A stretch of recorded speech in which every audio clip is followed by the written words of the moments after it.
It doesn't matter which direction you look at an E-Type from, an early E-Type fixed head coupe really is a beautiful machine. And for me, the one to have is the earliest one, the 3.8 fixed head coupe. It looks like it's moving even when it's standing still. Well, there isn't a car which sums up the spirit of the 1960s more than the iconic E-Type. Next year will be the 60th anniversary of this introduction of this model, and you have to remember it was only 16 years following the end of the Second World War that this car was brought onto the market. Most people, if they could afford a car, would have something like a Morris Minor or a Ford Zephyr or something like that, but this was, and still is, a sensational machine on the road. I had the privilege for a number of years of being a Jaguar dealer principal, and it was the thrill of my life back in 1987 to get one of these for the first time. Now, on its introduction in 1961, there were a number of features which set this apart from other British cars of the era, and particularly the fact that it had this revolutionary all-independent suspension. And in fact, the rear suspension on this model is a similar design to that which we were still putting on Jaguar Sovereigns as late as 1991. It has a combination of grace and weight and pace which set it apart from really all other of its contemporaries, and certainly at the price it was. And for that reason, the car went down an absolute storm and earned Britain a fortune in export dollars, because so many of them were sold in the United States. This particular example is what I'd call a proper English car, still sporting its original registration number. And if you looked at the website description, which I urge you to do, there's a very comprehensive history of its restoration and its upgrades.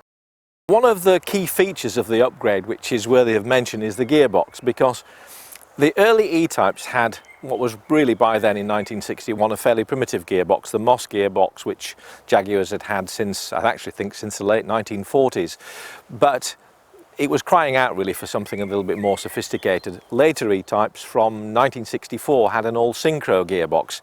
This particular car is kept very much in the spirit of the original in terms of some of the core components of the gearbox, but it's been upgraded, enhanced, and it's now a 5-speed gearbox. So what I'm going to do now is I'm going to give you a look around it so that you can see the sort of condition of the bodywork and paintwork, which is superb, and then I'm going to take it out for a run so you can both see it and hear it on the move.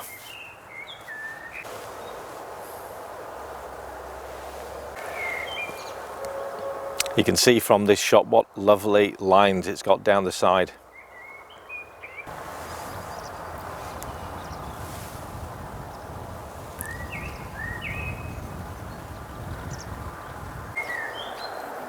And again, in this shot you can see the lovely lines down the side of it.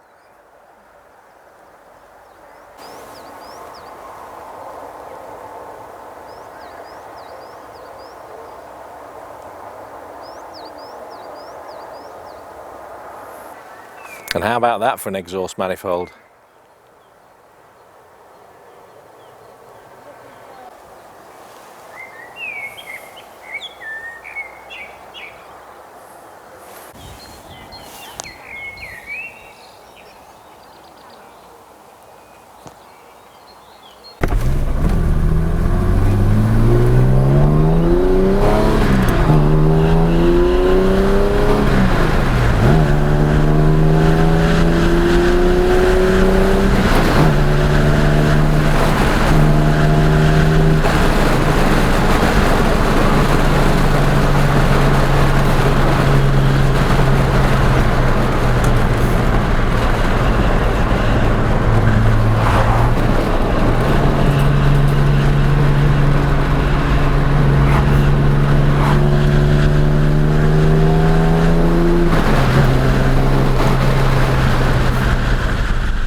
this gearbox is an absolute joy.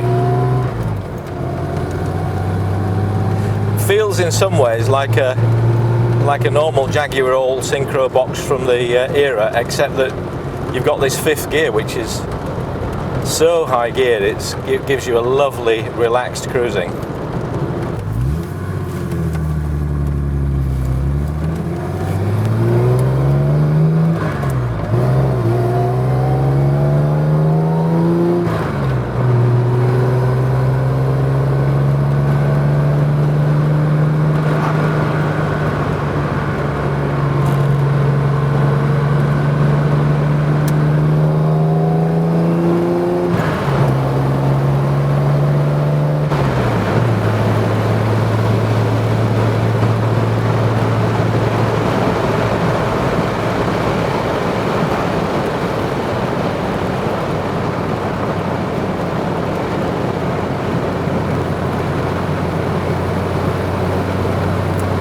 Absolutely delightful cruising car.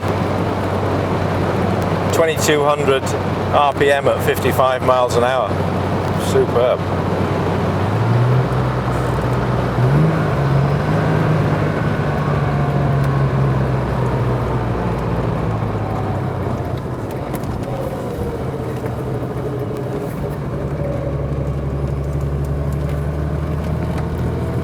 Well, there you go. That's an E-Type like no other.